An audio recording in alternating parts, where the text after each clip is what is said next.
Hola, ¿qué tal? Muy buenas tardes.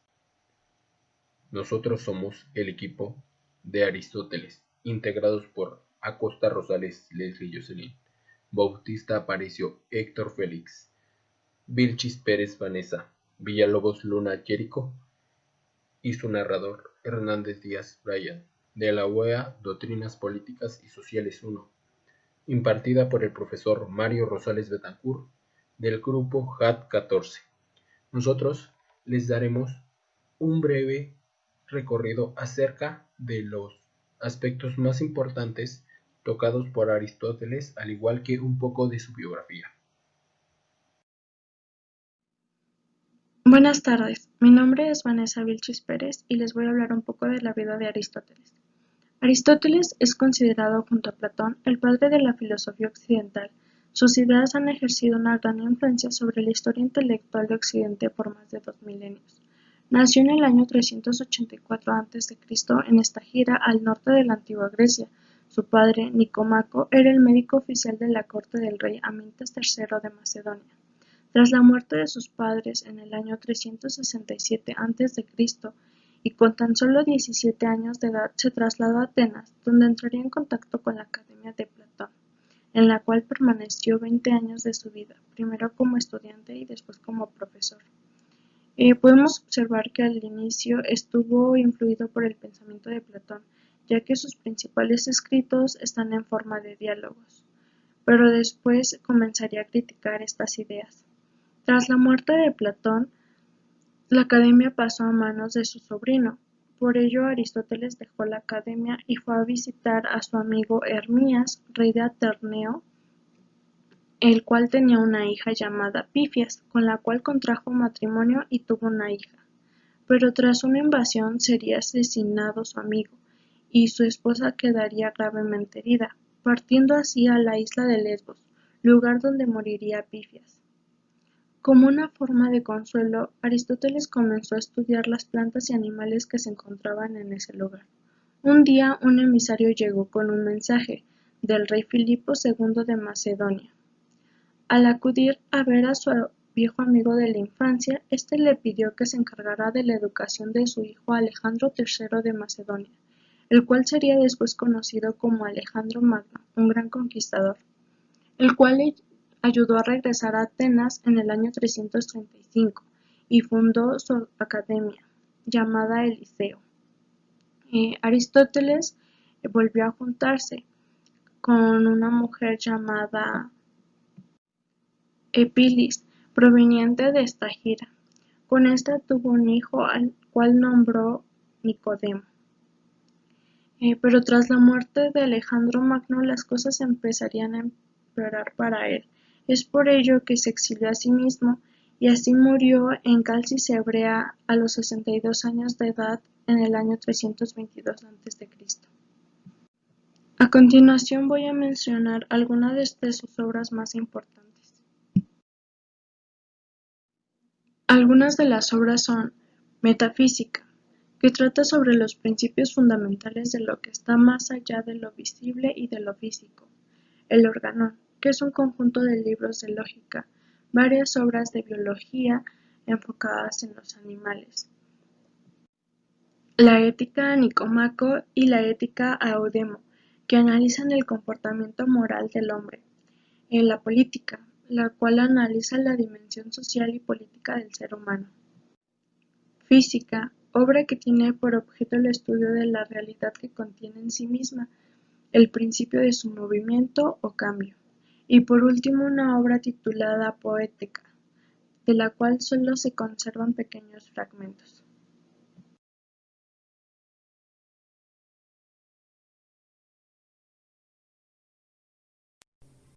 ¿El hombre es un animal político? Y sobre todo, Sócrates, ¿a qué se refería con esto? En el original griego, Aristóteles se refería al hombre como son politikon, siendo que son significa animal y politikon puede traducirse como político. La traducción completa quiere decir animal político.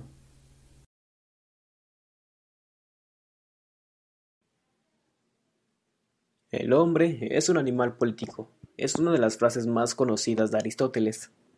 Esta significa que el hombre se diferencia de los animales y, entre otras cosas, porque vive en sociedades organizadas políticamente y en cuyos asuntos públicos participan en mayor o menor medida, con el objetivo de lograr el bien común, que es la felicidad de los ciudadanos.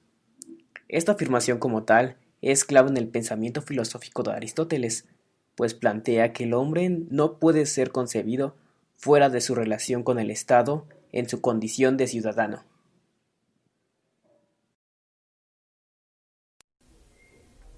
La frase aparece en la Política, donde Aristóteles establece las bases de la filosofía política del pensamiento occidental y donde aborda algunos aspectos fundamentales de la política, que se entiende como una forma de organización y regularización de la sociedad. Aristóteles propone al hombre dentro de la categoría de los animales, con los cuales, en efecto, comparten otras características.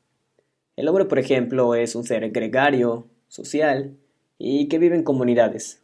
Esta, a su vez, es la primera parte de la familia, asociándose con otros individuos o grupos de individuos que corresponden a familias y a clanes. Esto en función de objetivos comunes como la supervivencia, la protección, el alimento, la procreación. Entonces, tenemos que convivir con otros obligatoriamente, implicando una vida comunitaria para satisfacer sus necesidades. Por otra parte, el concepto de la expresión animal político nos sugiere que también no hay otro camino para alcanzar un auténtico desarrollo individual, si no se busca un desarrollo comunitario. El animal político es ante todo un animal comunitario.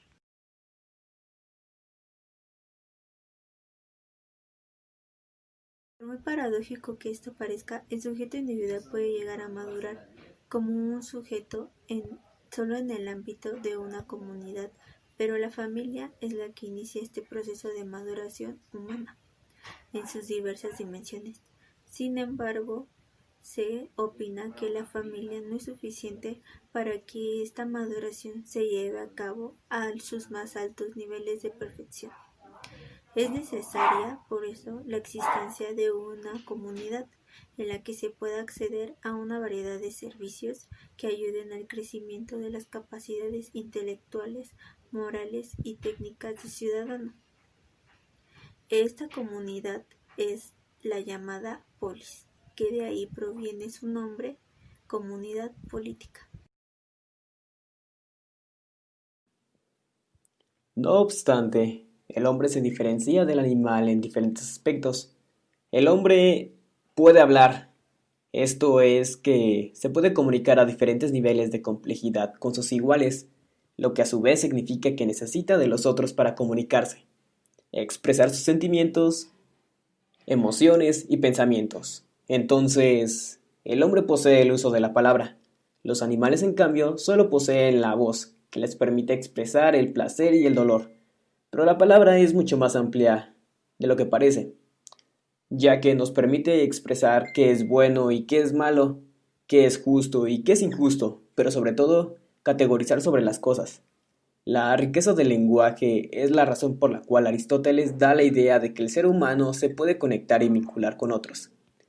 La palabra le permite ingresar en la vida comunitaria, hacer actividades políticas, ponerse de acuerdo, negociar.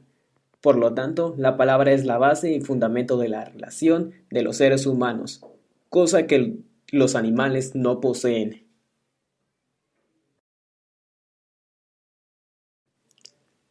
Para Aristóteles entonces, el hombre es un ser social por naturaleza, que no puede vivir aislado y sin contacto social. El hombre solidario solo puede ser un ser superior o inferior al hombre, a lo que nos llevaría a una bestia, pero nunca llegará a ser igual. Para complementar lo ya antes mencionado por mi compañero, es que el hombre, seguramente desde antes de ser sapiens, necesitaba de un orden, primero para ordenar sus ideas, sus haceres, sus proyectos y hasta vivir en una comunidad.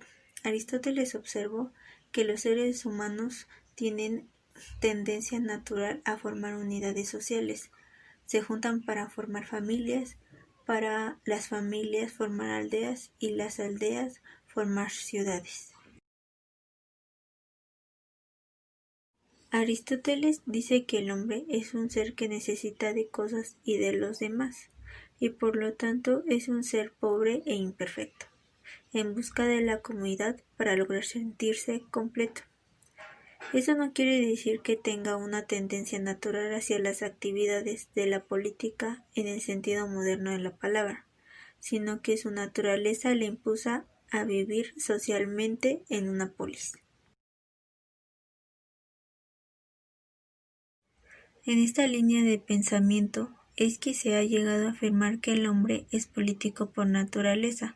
Significa, básicamente, que solo en la polis, y no en las demás comunidades, el hombre puede acabar su generación, o sea, alcanzar su fin, llegar al pleno despliegue de sus potencialidades específicas y con ello a la felicidad. O, como ha señalado Crown, solo en la polis podemos ver todo lo que podemos llegar a ser, solo aquí podemos realizarnos completamente. A continuación, yo les voy a hablar sobre la base de la política es el bien común.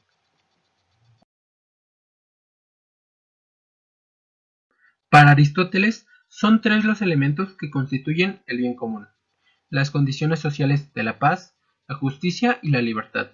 Es decir, se crea un conjunto de bienes materiales, educativos y éticos. En sus tratados sobre la ética, Aristóteles identifica el bien común con la vida buena y la felicidad que concibe con el fin natural de la polis. Bueno, esto se debe a que el ser humano va más allá de aquella realidad de los sentidos físicos o de los sentidos de instinto. ¿Por qué?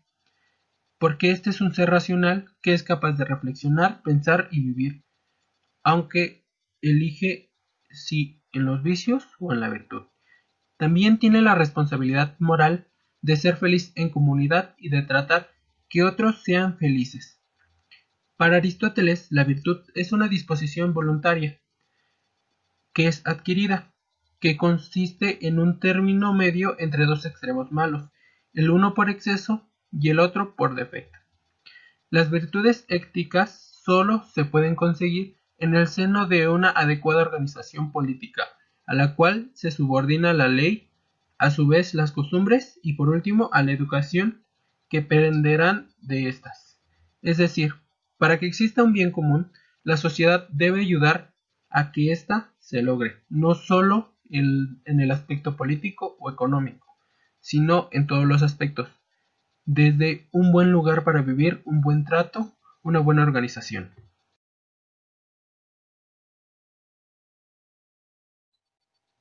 Para Aristóteles, en su obra La Política, libro 3, capítulo 12, dice que una comunidad tiene el deber de procurar el bien equitativo que la beneficia, es decir, el bien común, pero que una economía que solo aspira al beneficio financiero es antinatural. Él describe la creación de la sociedad política como una exigencia propia de la naturaleza humana, lo que expone que la política existe porque el hombre es social, racional y libre. También menciona que el bien supremo es la felicidad y posee dos cualidades, es decir, es elegido en virtud de sí mismo, nunca como un medio para poder obtener otra cosa, y es un bien autosuficiente. No es un bien más entre otros. Ni la riqueza, ni la virtud, ni el honor constituyen el bien por sí solos. También propone el control de la arbitrariedad del poder político y económico mediante la intervención del Estado. Es decir, él busca la erradicación de las prebendas económicas y sociales, la reducción de las desigualdades y la posibilidad de que las alegrías básicas de la vida civilizada sean asequias a todos los ciudadanos. Como lo mencioné anteriormente, él busca que la vida buena sea en comunidad, no busca que se rompa esa parte y se vea a la sociedad como un enemigo y que lo que tú tienes sea solo para ti o lo que tú cosechas sea para ti. sino que tú apoyes a quien vive a tu alrededor para que ellos también te apoyen. Gracias.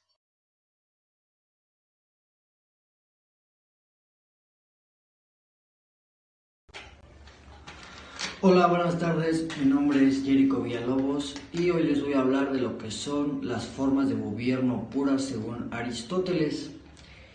Muy bien, comencemos. Aristóteles define las formas de gobierno en puras e impuras, o sea, las que son buenas y las que son malas. También utiliza dos criterios fundamentales en la teoría de las formas de gobierno. El primero es cualitativo y el segundo es cuantitativo.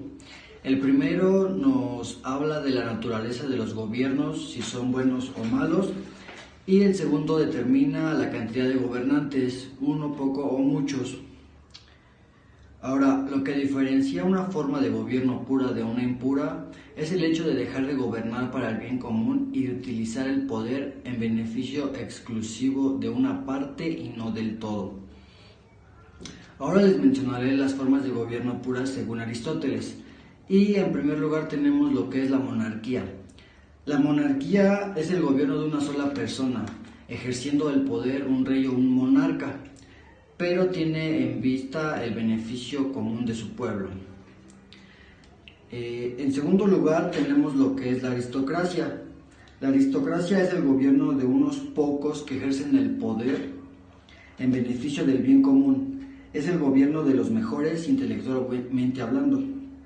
Tiene menos riesgos de corrupción, ya que es imposible que se corrompan tantos hombres virtuosos. El ejemplo más claro que nos pone Aristóteles es la Constitución de Cartago. Esta es una constitución mixta que, como la romana, reunía los mejores elementos de la monarquía, de la aristocracia, de la oligarquía y la democracia, que se equilibran recíprocamente. Después, la tercera forma de gobierno pura es lo que él llama la república. La república es el gobierno de las mayorías en favor de todos. Todos los ciudadanos participan en el poder. Nos habla Aristóteles de que la república es una mezcla de la oligarquía y de la democracia. La oligarquía es el gobierno de los ricos y la democracia, por el contrario, es el gobierno de los pobres. Bueno, estos modelos desarrollados por Aristóteles no son absolutos, existen diferentes formas de cada uno de ellos. Ahora les voy a mencionar, por ejemplo, algunos tipos de monarquía. Y bien, tenemos la monarquía de los pueblos bárbaros, cuya característica principal es la herencia, asemejándose su poder a una tiranía. En segundo lugar tenemos la monarquía gobernante, denominada como los tiempos heroicos.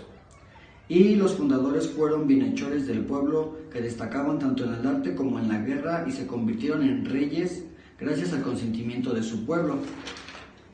Otra forma de monarquía es la monarquía absoluta, cuyo gobierno es ejercido por la fuerza. Bueno, para Aristóteles la mejor forma de gobierno es la aristocracia, ya que él, vuelvo a repetir, ya que él te dice que es imposible que se corrompan tantos hombres virtuosos. Bueno, estas partes puras tienen su contraparte, que serían las partes impuras, pero ahora mi compañera Vane les va a hablar un poco sobre eso. Por mi parte ha sido todo, muchas gracias.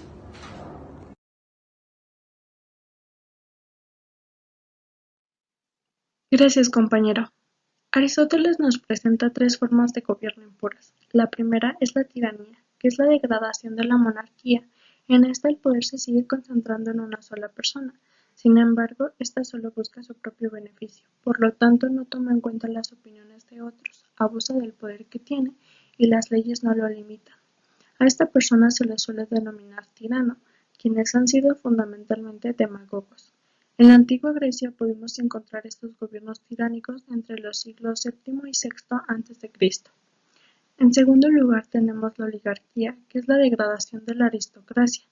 Este sigue siendo el gobierno de unos pocos, pero en este caso de los más ricos, que tienden a controlar las políticas económicas y sociales del Estado para buscar sus propios intereses, mientras que la acción del pueblo se ve limitada. En tercer lugar tenemos la demagogia. Esta es la degradación de la república. el gobierno de las masas, que no busca el bien común. En este existe un interés por manipular o agradar a las personas a través de concesiones, halagos y falsas promesas que son difíciles de cumplir, todo para conseguir el favor del pueblo. Principalmente creo que esta es la clara representación de nuestro actual gobierno, ya que el presidente López Obrador llegó al lugar en donde está precisamente por hacer falsas promesas, por hablarle al pueblo de una forma que solo él puede entender sin necesidad de tener estudios políticos, económicos o sociales. Se le había dicho al presidente López Obrador que no podíamos llegar a una cuarta transformación si no había seguridad. Y él aseguró que sí iba a haber seguridad. De acuerdo con la situación de nuestro país, pues esto es imposible. Pero es precisamente en esto en lo que se basa la demagogia, en hablarle al pueblo de la forma que quiere, en decirle lo que él quiere escuchar.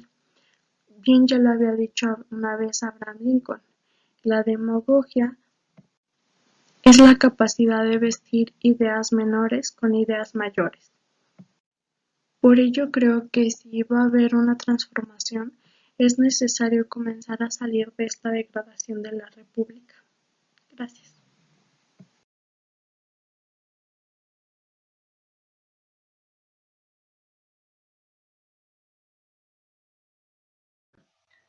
Antes de despedirnos, les quiero recordar una frase de este gran hombre, donde él comenta que él considera más valiente al que conquista sus deseos que al que conquista a sus enemigos, ya que la victoria más dura es la victoria sobre uno mismo.